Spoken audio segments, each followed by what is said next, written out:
दोस्तों तव्हांखे नई अपडेट ॾींदा हलूं तकरार ड्रामे जे हवाले सां। दोस्तों तव्हांखे कल्ह वारी ऐं परीं वारी अपडेट में मूं ॿुधायो त जेको मीर ऐं राणी खे मारियो वेंदो इहो हिकिड़ो ख़्याल बि थी सघे थो ऐं सच में बि थी सघे थो। मां ॿ ॻाल्हियूं तव्हांजे साम्हूं रखियूं हुयूं, लेकिन उन मां वाक़ई जेको मूं ख़्याल जो जेको नालो खयो उहो ई बीठो त नवाब खान जेके कोशिशि कराई मरण जी उहे न थियो, लेकिन भावल हिकिड़ो ख़्यालु ॾिसी मारे पियो।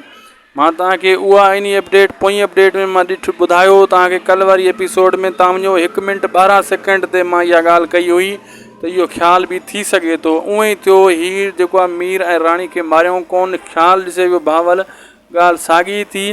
लेकिन अॻिते हली जेको आहे कमु किटली थियण वारो आहे। हाणे भावल जेको आहे दरिया खान जी मंग खे खणी चुको आहे ऐं वक़्तु ॿधल आहे। हाणे जेको आहे इन खे छिराइण जे लाइ दरिया खान वारा सिता थी पवंदा ऐं मूंसां थी सघे थो उन शइ जो साथ ॾिए ऐं जेको आहे भावल ऐं वक़्तु इहो कमु करे चुका आहिनि। ऐं वक़्तु त उअं ई चवे थो शैतानी हुजे ई हुजे, ऐं नवाब खान इन शइ खे अञा जेको आहे चिणग ॾींदो, इन शइ खे अञा वधाइण जी पूरी कोशिशि कंदो।